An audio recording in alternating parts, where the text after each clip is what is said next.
Good evening, good evening. Thank you all so much. Thank you, thank you. Thank you for coming to Beethoven's celebration. I don't know if this was an accident or not, but this season I have the 3 Bs.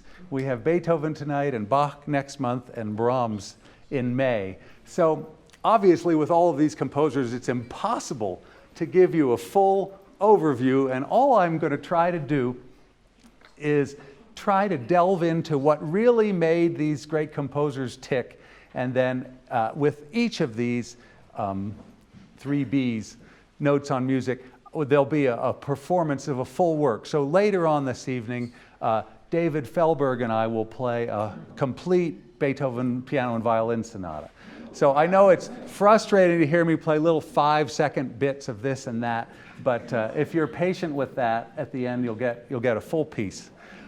So Beethoven did more than write music. He really changed music.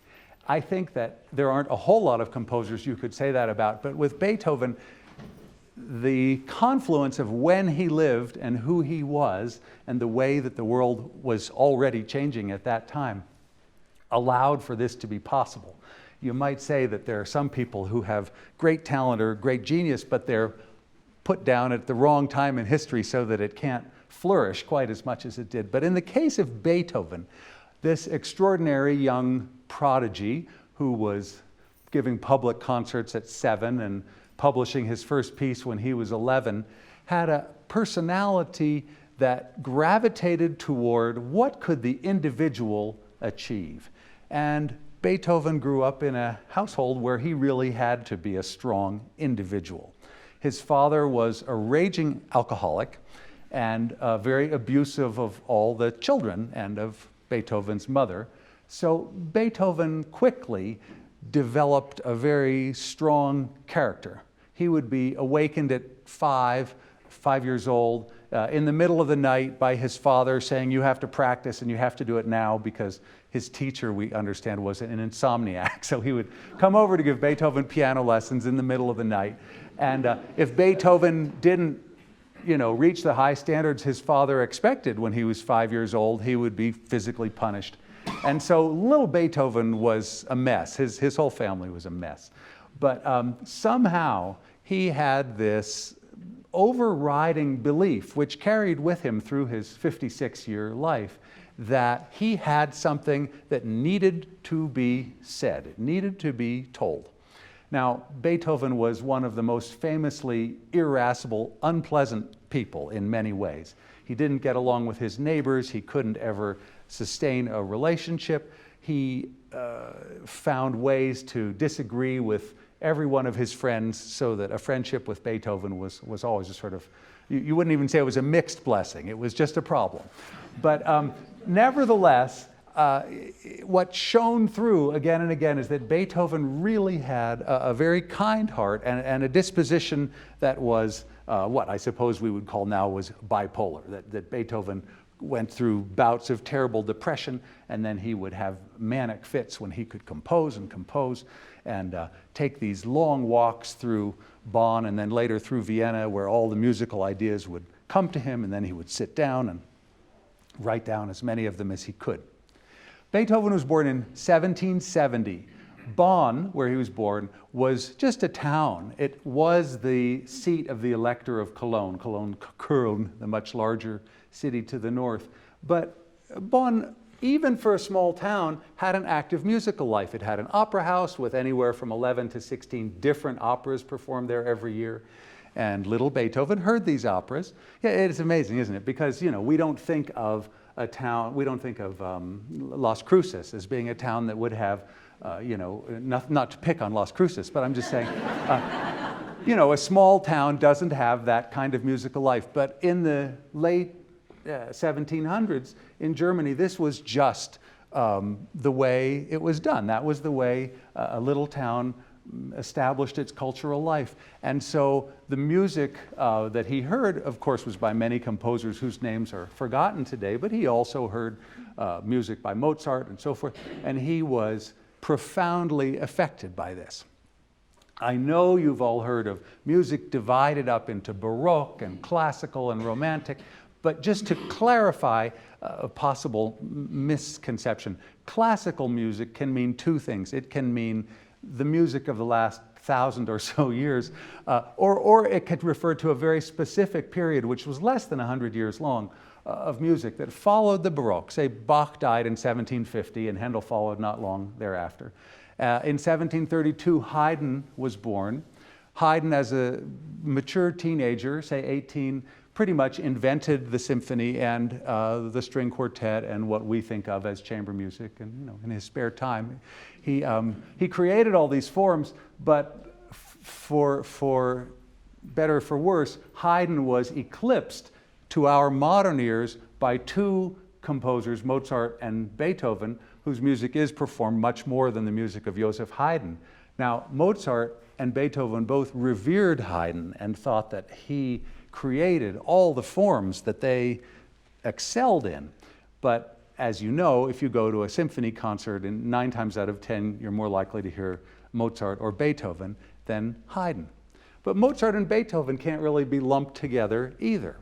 Mozart, who was born in 1756, took a style that Haydn established, forms, and made them seemingly effortlessly, forms that could carry great joy or great profundity or great sorrow, but he never tried to break the stylistic mold that Haydn established. Beethoven, who actually studied with Haydn in his young 20s, absolutely broke that mold, and it was really partly the 14-year difference in age between Mozart and Beethoven, and the other part of it was Beethoven's own stormy personality and the background which turned him into the person that he was. So Beethoven, coming in 1770, was already riding the wave of the Industrial Revolution. The atmosphere that Haydn and Mozart grew up in was one of refinement. It was one of the Age of Enlightenment. It was one where everything that you saw was a handcrafted thing of beauty.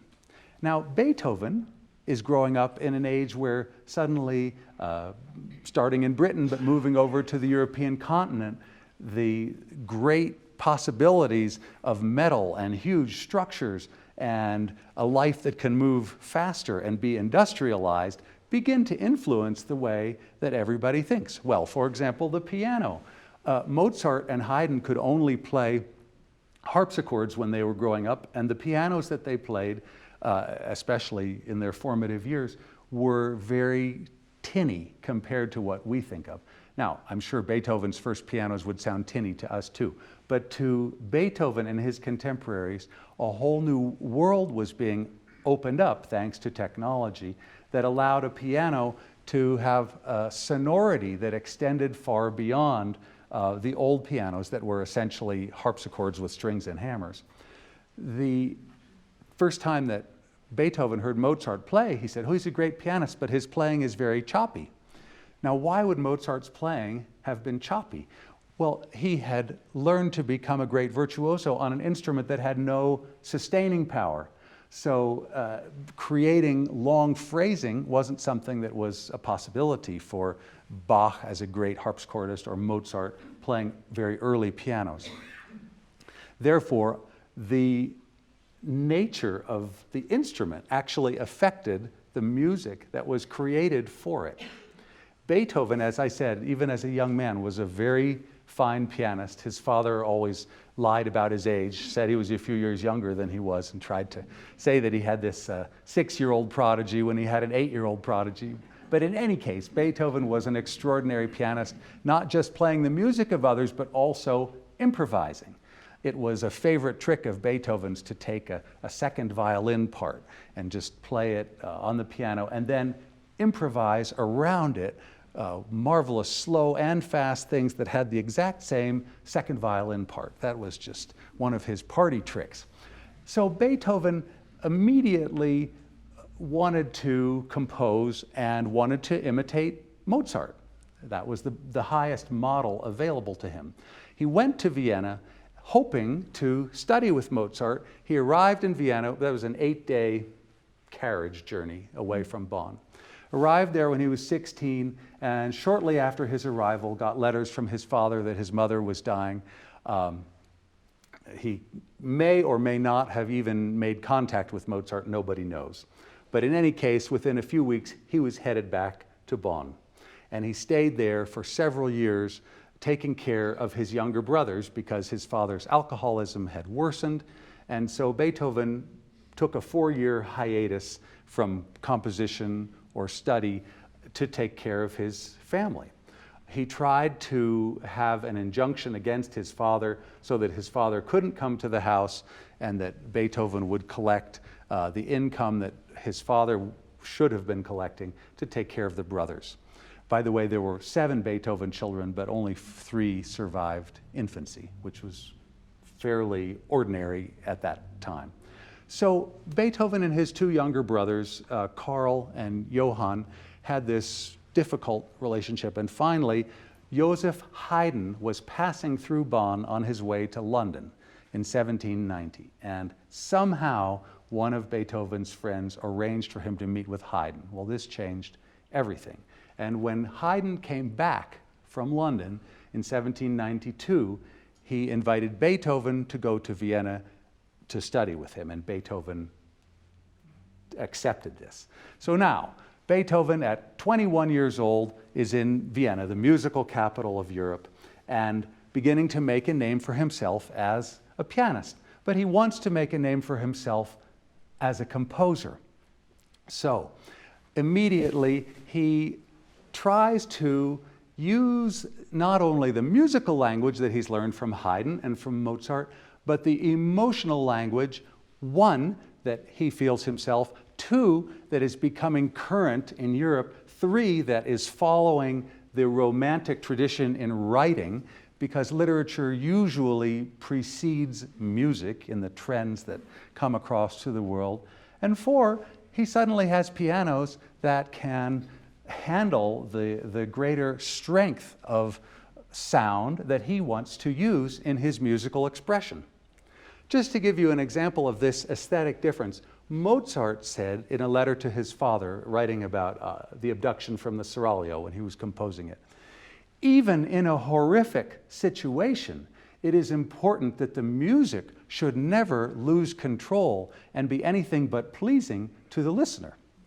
All right, Beethoven, born only 14 years later, feels that in order to express, music has to jump out and alarm the listener so that the emotional content of it can be contained. Now, this is a different way. This is not to say Beethoven's emotions were deeper than Haydn's or Mozart's. It's to say that it was unacceptable aesthetically to Haydn or to Mozart to have music be what Mozart called offensive to the ear. And Mozart goes on to say in a letter to his father, music that offensive to the ear and therefore not real music. So for Beethoven, suddenly this becomes a possibility of real music. You know, the Haydn Surprise Symphony. This was considered a huge joke.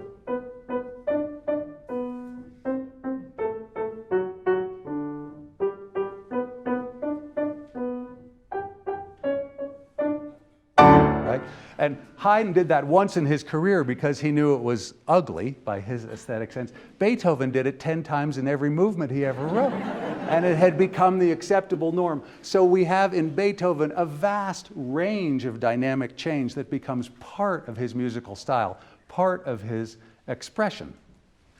Beethoven wrote quite a few pieces as a young, so 11 to 18 years old, and didn't want them to be counted among his opus numbers. When I say that, you know, different composers have different systems by which their compositions were cataloged, and Beethoven's compositions are cataloged by opus numbers. He wanted his opus 1 to be pieces with which he would announce himself to Vienna. And Haydn, who was his teacher at the time, was very strong in advocating for Beethoven. So he said, look, I'm a famous composer. Why don't you say these compositions were written by Ludwig van Beethoven, student of Joseph Haydn? And Beethoven was terribly offended. He said, why would I put another composer's name on my pieces? So Haydn was used to this. He just accepted that Beethoven, now remember, the difference in age between these two is 38 years. Haydn born in 1732, Beethoven born in 1770. Very different worlds that they inhabited. But Haydn, with good humor, which seems to be how he handled everything, just said, oh, the great Mufti would like to have his own compositions. And so this Opus 1 was a set of 3 piano trios, works for piano, violin, and cello, a form, by the way, invented by Joseph Haydn. And Beethoven wrote 3 of these, dedicated them to Haydn. And Haydn also suggested that one of them was perhaps too adventurous for the Viennese public and that Beethoven shouldn't publish it. Well, Beethoven was furious about that as well. So the set was published as Beethoven wanted it to be. And his Opus 2 was a set of piano sonatas, 3 sonatas for solo piano. Beethoven was a superb pianist. He was also quite a good violinist. His father, when he wasn't drunk, was a tenor in the church choir and a violinist, and gave Beethoven sort of beginning violin lessons. Beethoven pursued throughout his life the piano and the violin. Now, these 3 piano sonatas in Opus 2 already show us why Beethoven was conceiving of music differently. This is going to sound paradoxical, but in order to create works of larger size, length, greater scope, it's almost essential to have compositional materials that are shorter, because a short motif, a rhythmic motif, can be reused in 100 different ways. A long melody, a 4-bar melody, commits you to stating that melody. So Beethoven figured out almost right away in Opus 2, number 1, how to take melodic germs that could be reused through entire compositions.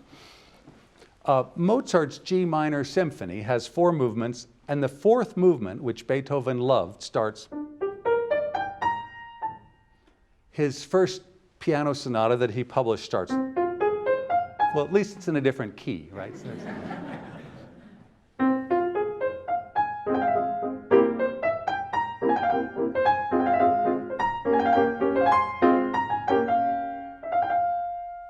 all right, about 3 things are happening here. First, we hear Mozart's melody, whole tone down. Now, he takes away the first note so that it becomes a little shorter. And then, even shorter. And already the tempo is tapering off. Why is that important? Because in a sense, Beethoven, the formal composer, and Beethoven, the improviser, are meeting. They're meeting already in the early bars of his first piano sonata. You can look at Beethoven's output, and hundreds of examples abound of how in the most structural, architectural composition, suddenly improvisation takes over. I'm sure that many of you are familiar with the oboe cadenza in the opening movement of the Fifth Symphony. The first time it happens, let's see.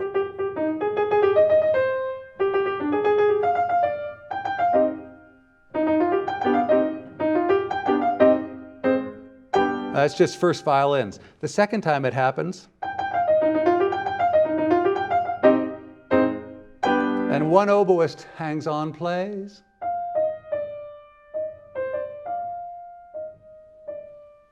And critics have written thousands of pages about why this oboe solo should suddenly emerge in the middle of such a tightly constructed piece of music. And the answer is that Beethoven did not, in his mind, separate improvisation from strict composition as a means of expression.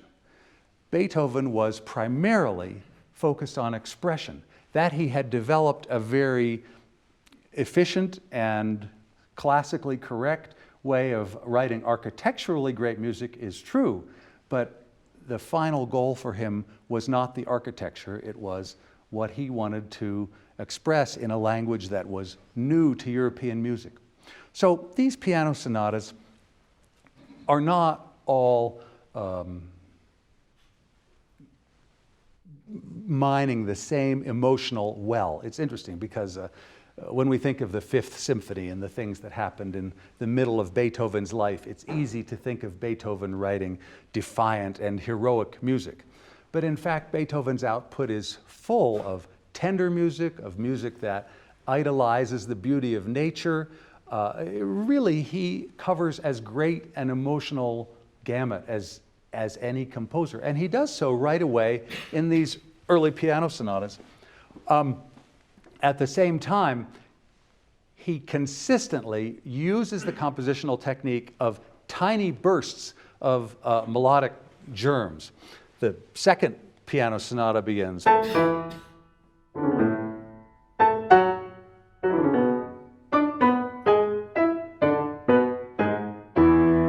let's just think about what's happening here. First of all, it's clear this is not something that Haydn would have written or that Mozart would have written, because their works began either with a stately introduction or with an immediate statement of some beautiful melody that would then be varied, but according to the classical sonata form. Okay, this is just a two-note motif, and this is an answer.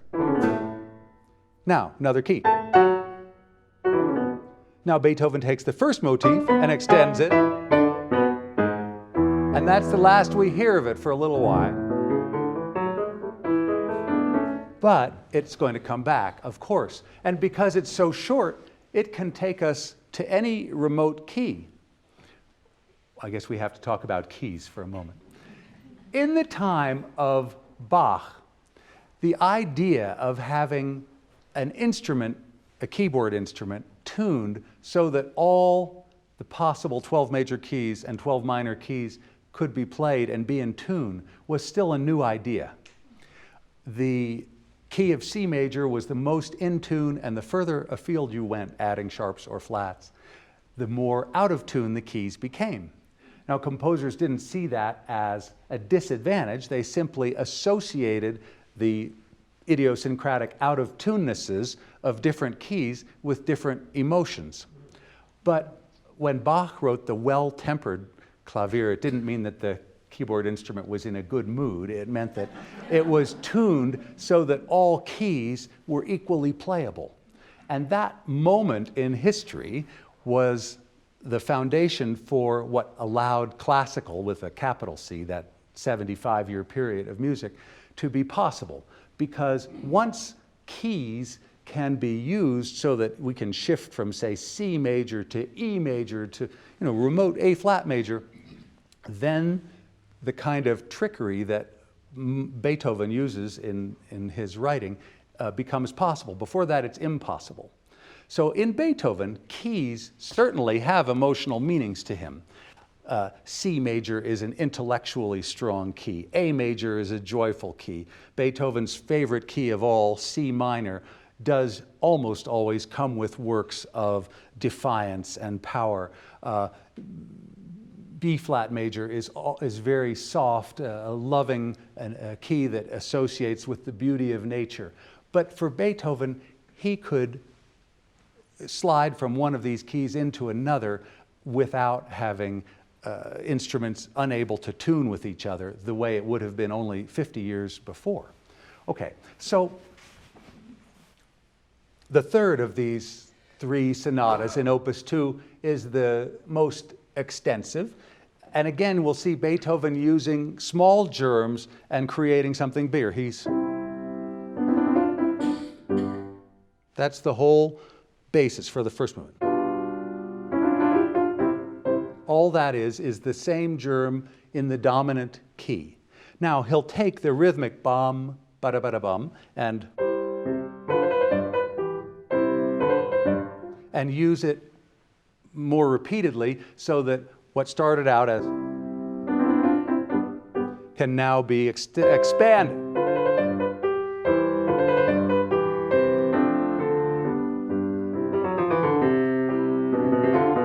So now the left hand takes over what the right hand had done before.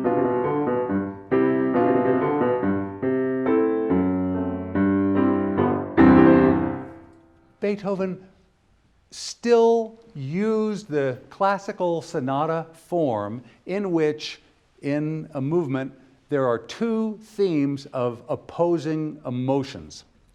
In this sonata, for example, this theme seems quite cheerful, and its mate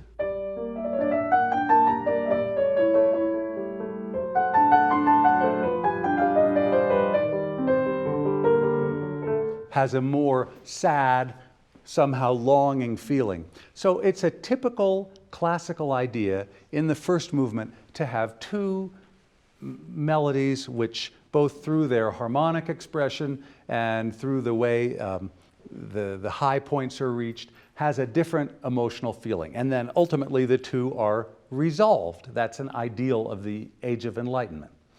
But Beethoven, as he matures, is less interested in resolving that conflict than he is in showing how great the conflict is.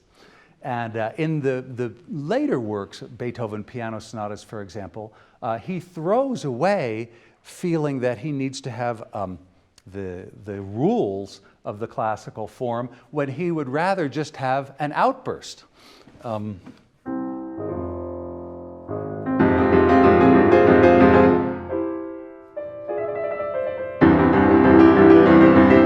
mean, poor Haydn and Mozart would be just horrified by this, because what is the compositional value of F minor, F minor, F minor, or C major, C major, C major? It has no compositional inherent characteristic that's carrying the piece forward, but it has an emotional power. And this is, of course, what Beethoven was after above all things.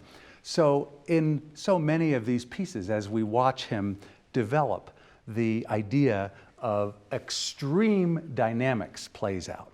Another factor was that when Beethoven started writing, the piano went from that note to that note. So if he has a tune and then another time he has to have the same tune in a higher key, he'll have to rewrite it if it goes above F natural, because the piano didn't have any notes above F natural. And even in the sonata we're going to play you tonight, you'll hear certain things that suddenly we get up to F and we keep hammering on that F because there's nothing up there. There's no notes above the F.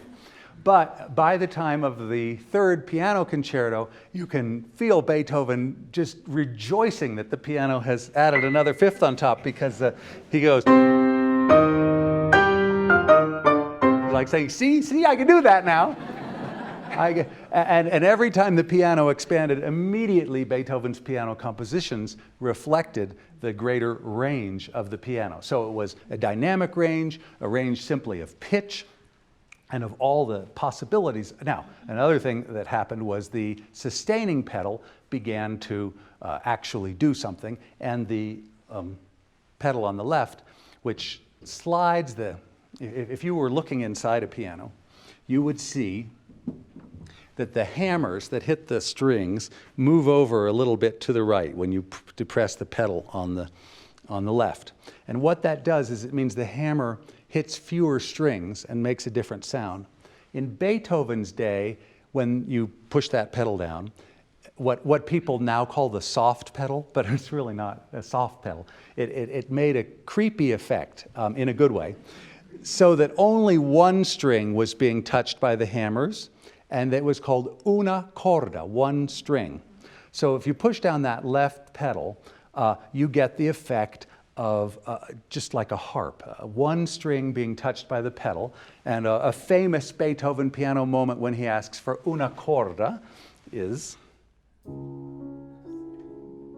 Now we can't really imagine what this sounded like on his piano.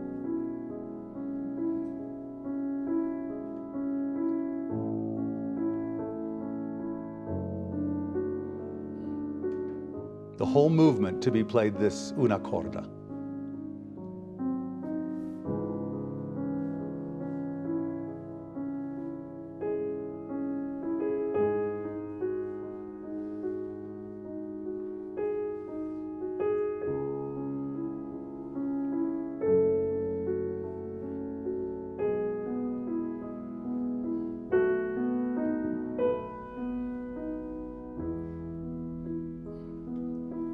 This sonata does not have any sonata form in sight.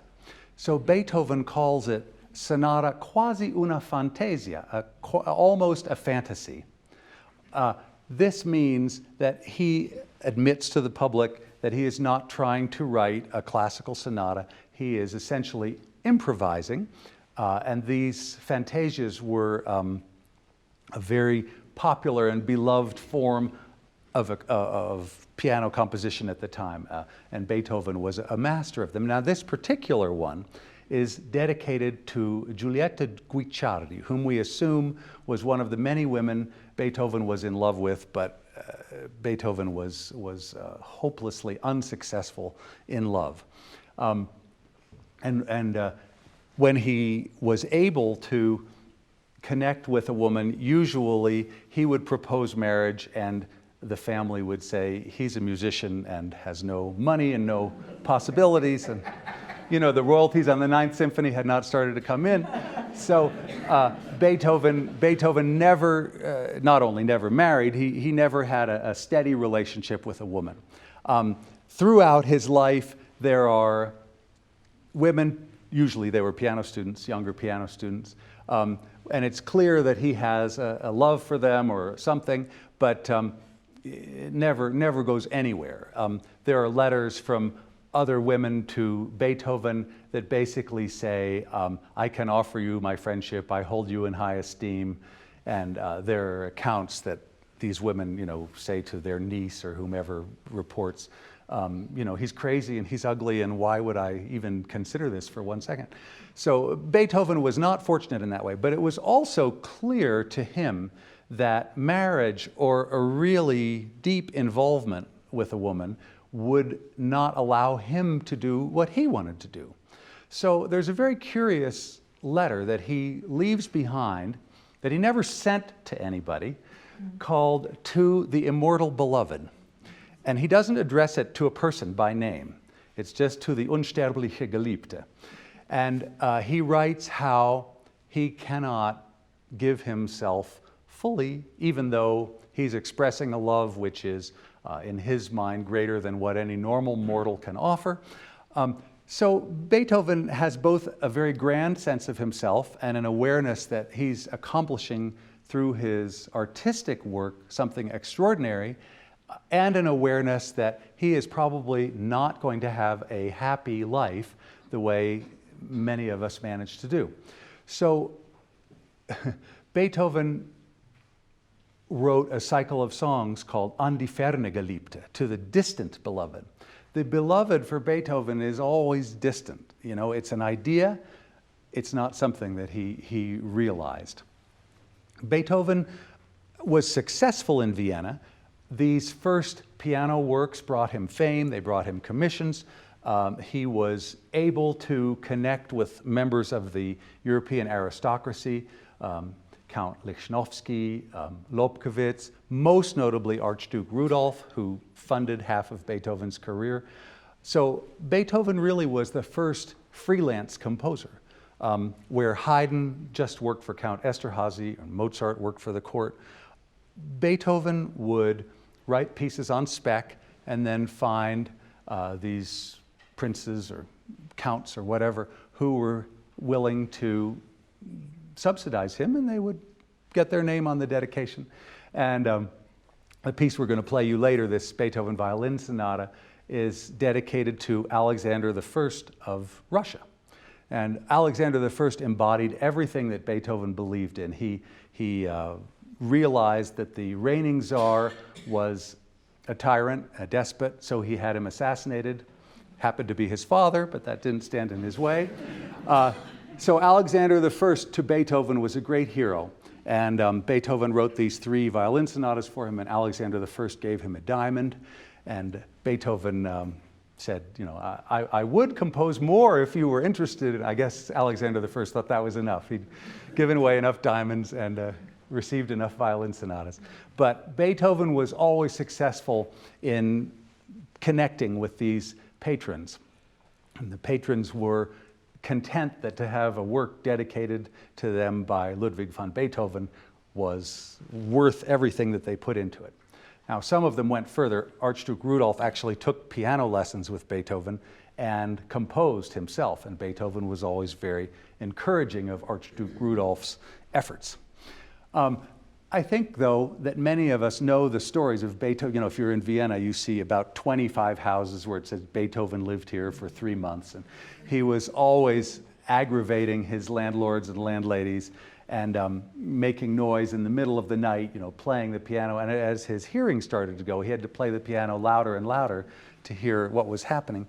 He apparently lost the hearing in the higher registers first.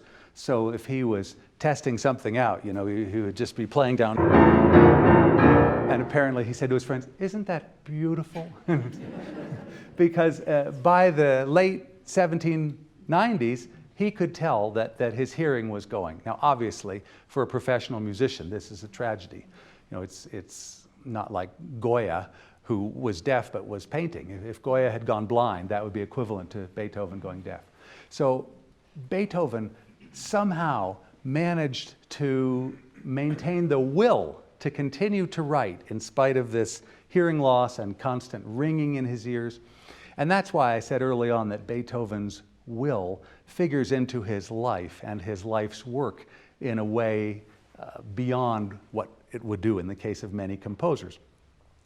Beethoven wanted to make a mark not just as a composer, but because of what he felt he had to say about human emotion and the human condition.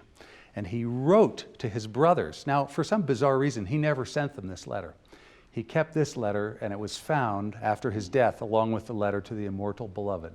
But just after 1800, he writes a letter to his brothers, and he says, "Try to understand that in spite of my behavior, which is terrible, and I freely admit that it's terrible, I am a musician who can no longer hear a flute when my friend says, 'Do you hear a flute?' I can no longer hear ordinary sounds, and yet I feel that I have more that I need to say. And so I'm going to let you all know that I will probably only become more ill-tempered as life goes on, and I'm going to stay as long as I possibly can because I have these things that I want to say."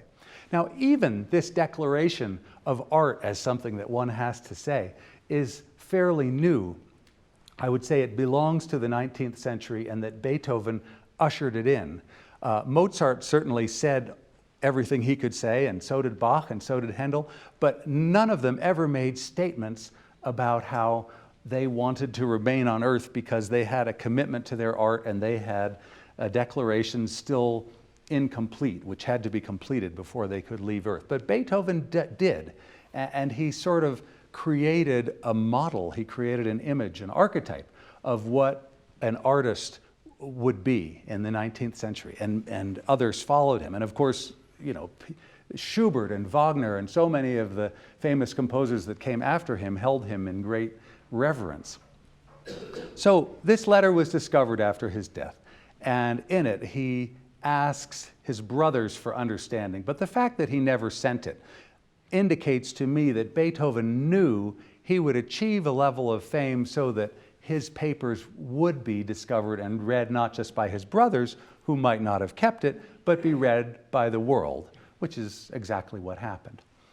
After 1800, say around 1802, people start to classify Beethoven's works as no longer early Beethoven, where he is developing a style, moving away from Haydn and Mozart, but fundamentally keeping those rules, to a period called Middle Beethoven, which say lasts from 1802 for a dozen years, where he is really changing the kind of music that anybody has written up to this point.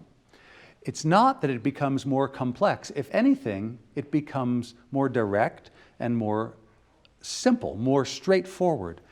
And yet, it has compositional elements that are very multifaceted. To take the Fifth Symphony, which all of you know. This theme is repeated as a rhythmic germ in all four movements of the symphony, not just in the first movement. So already a technique that was developed further by, say, Liszt and Wagner, of making elements that unite an entire work are present in Beethoven symphonies from the first decade of the 1800s. Because later in the scherzo,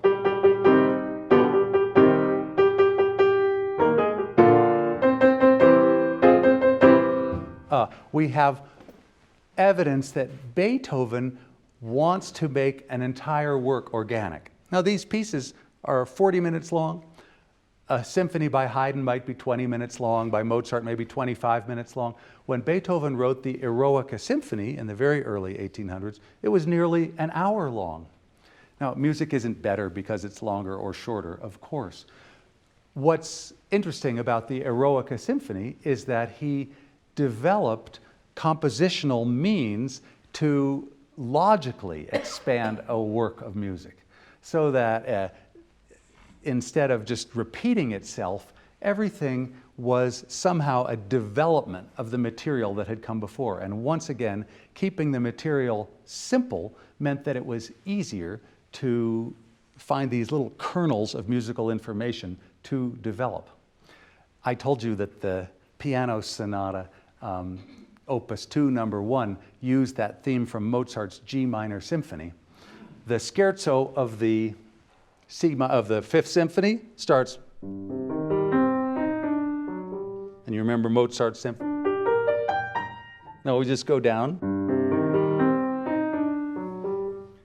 There were no rules about intellectual property. Nobody cared.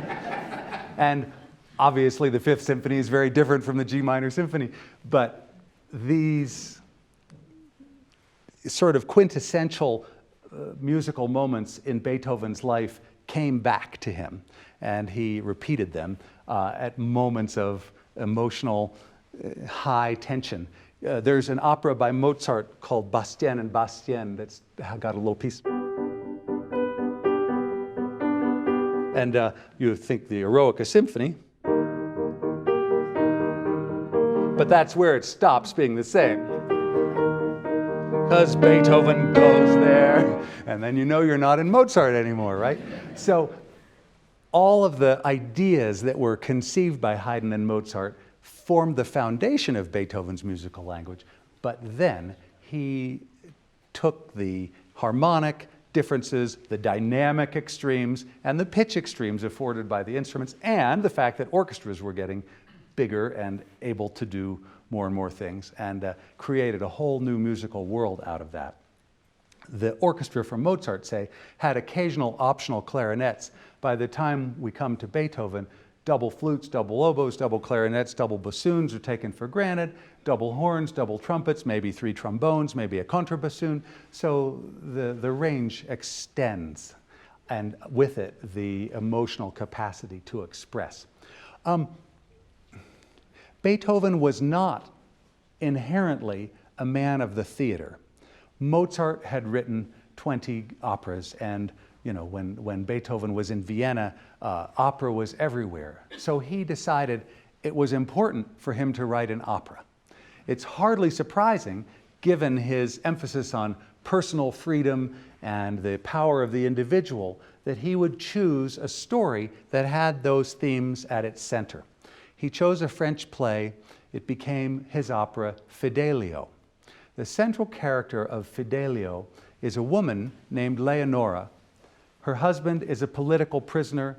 He's been in the deepest, darkest cell of a tyrant for years. Leonora decides she will disguise herself as a man, and because it's opera, nobody picks up on this. So, disguised as a man named Fidelio, she goes into the very place where the prisoner is being held, and sure enough, she is able to liberate him, and the tyrant is brought down. And that is Beethoven's view of what should be happening in life, right, in a nutshell. Now, Beethoven's deafness continues. By the time it's 1815, he can't hear anything.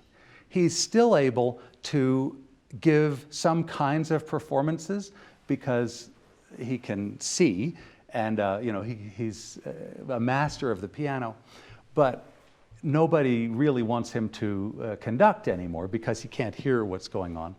So his musical life and his inner musical voices change, and we reach this period that music scholars call late Beethoven, Late Beethoven is essentially a music that is so marvelous but strange that nobody has tried to, to analyze it. Of course people have tried to analyze it, but it defies analysis.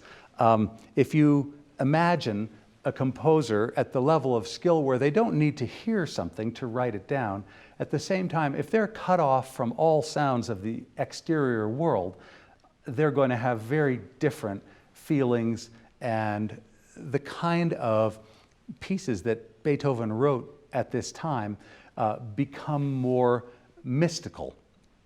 There are 5 string quartets written in this late period. The Ninth Symphony is written in this late period. Now, you might say the Ninth Symphony is not very mystical, certainly not the 4th movement, and Beethoven very deliberately set out to write something that was an announcement to the world of what he felt was important to humanity. And so this poem of Schiller, the Ode to Joy, An die Freude, that all humanity is a family and that we're all sheltered under the all-knowing, all-protective wing of divinity, and that together we can all rise up. Now, obviously, if somebody had said this politically in 1824, that would have been cause for imprisonment. But to write it in a symphony was a safe way for Beethoven to express these feelings. I think it was Shelley who wrote that artists are the unacknowledged legislators of the world. I wish that were true, but it's a fabulous thought. And Beethoven certainly felt that he could say things about the direction in which the world could move that people who were expressing themselves in political forums could not. Imagine that at the time the Congress of Vienna, Metternich, and all of these brilliant but scheming European politicians trying to figure out how to take a larger piece of the European pie for themselves. And Beethoven is saying, no, we are all one family. You know, so that, I believe, is why the Ninth Symphony stands out among all the other late works with such melodic directness, because he wants that to be heard clearly by everybody. And it is safe to say among pieces of classical music that that piece has reached more ears than any other. The Japanese perform it regularly on New Year's Eve, and they call it the Daiku, the Great Nine, you know. And so it's not just a European property, it's an international property for everybody who wants to listen to it. So I want to just go back to Beethoven the pianist and say, every composer has their instinctive musical gifts. They have whatever they happen to have as a human being, and then they have whatever their instrumental virtuosity has taught them.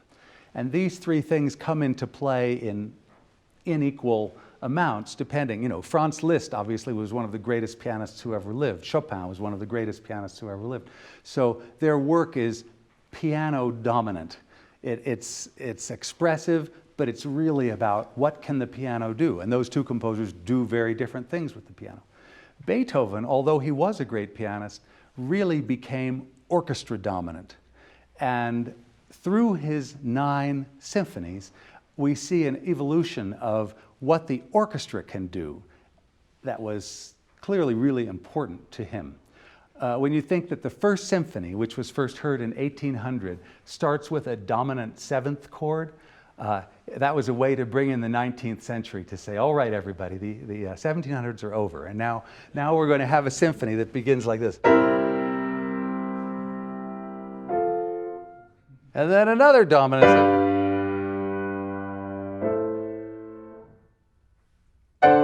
So you don't even know what key you're in. You say, oh, we're in G. No, you're not.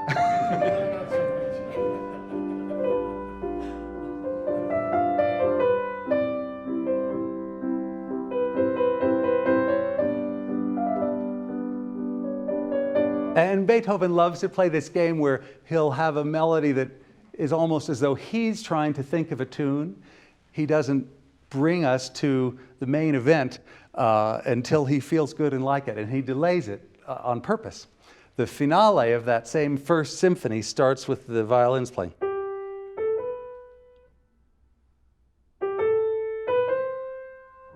Like he's trying to figure out what might make a nice melody. No.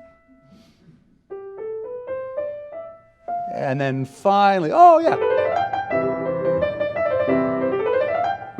So Beethoven often does this, and again, guess what it is? It's his Beethoven the improviser and Beethoven the classical composer coming together at the same time in the same work.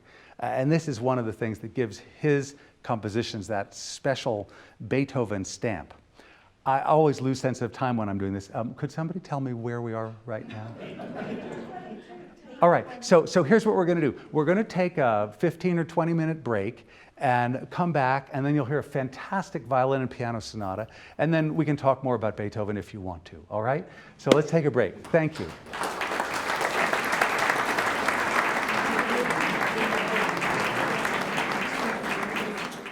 And one person just reminded me something which I neglected to tell you, which is it is a well-documented fact that Beethoven could not multiply.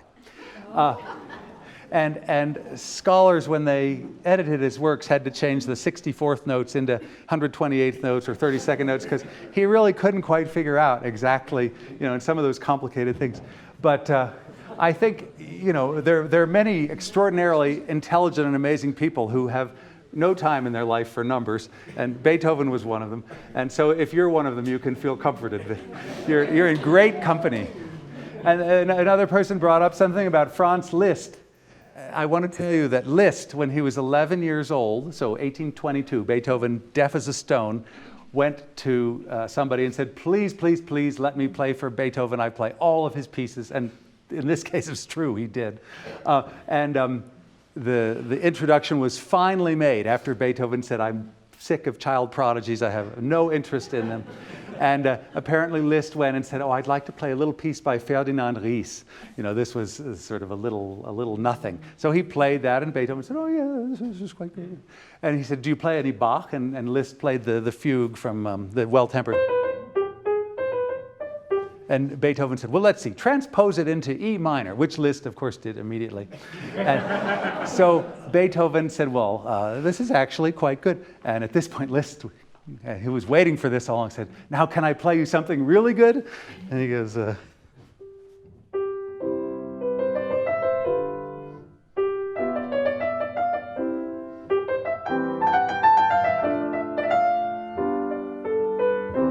this is the opening of Beethoven's own first piano concerto. So Beethoven was completely won over at that point. Gave Liszt a big kiss on the forehead and said, you go on, you're one of the lucky ones. So Liszt talked about that for the rest of his life. He felt he'd been given a benediction by Beethoven. So we're going to give you a benediction by Beethoven now. I am so delighted to have tonight a magnificent violinist whom many of you know. Please, a warm welcome for David Felberg.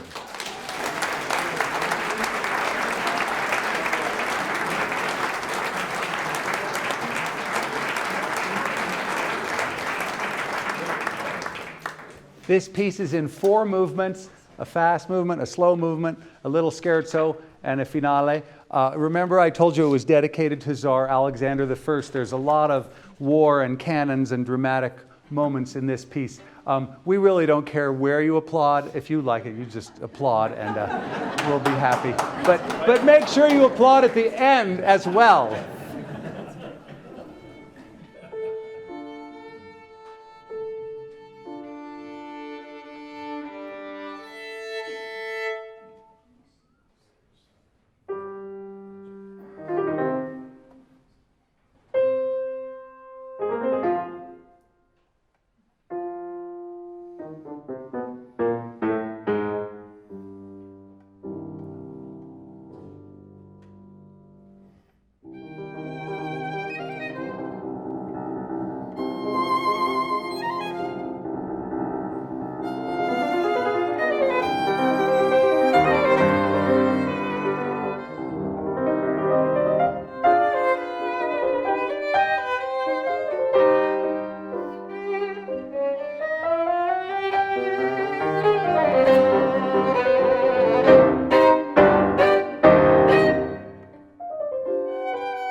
I'm sure you heard in that sonata all the things we talked about. If anybody wants to ask any questions about Beethoven before we all say goodnight, this is your opportunity to do that. Anybody have any burning thoughts they'd like to share before we go home? Great. Beethoven is wonderful. And another big hand for David Fehlberg.